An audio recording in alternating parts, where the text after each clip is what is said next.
Welcome. In this and the next few sessions, we will see how we use the derivative of a function f to determine the intervals in which the original function f is increasing and the intervals in which it is decreasing.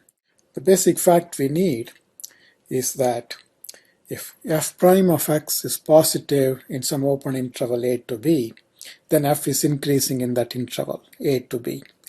We can see this by making use of the fact that we already used. If f prime of c is positive, then there is some open interval containing c, however small, so that if x is in that small interval and x is to the right of c, say x is a little bit bigger than c, then f of x is a little bit bigger than f of c.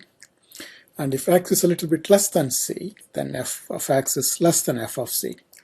By chaining this, we see that in the open interval from a to b where f prime is positive, if I take any number c, then f of x is bigger than f of c for any x bigger than c, but in that interval a to b.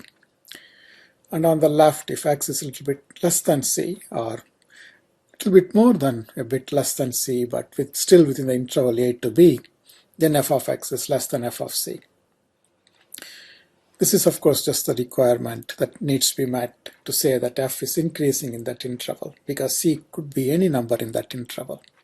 By flipping this, we see that if f prime is negative, then f is decreasing in the interval in which f prime is negative. So to determine where a function is increasing and where it's decreasing, I just need to be able to do the sign chart for its derivative. And we can do this the same way we did it for continuous functions, because even derivatives have intermediate value property. Let's start with a simple example, a polynomial, and we'll take functions for which we already found the critical values, because then we have done about a third of the work. Our first example is the example for which we found the critical values. There were 3 and -1. So we find the derivative, factor it, see where it's 0 and where it's not defined, and use that to get our intervals. So here the critical values going left to right are -1 and 3. So starting at the extreme left of the domain of this function, since it's a polynomial, domain consists of all real numbers, so we start at -infinity. We keep moving right till we hit either a critical value or a number where f prime doesn't exist, in this case the critical value -1. That gives me the first interval, -infinity to -1. Then if I start at -1, the next critical value is 3.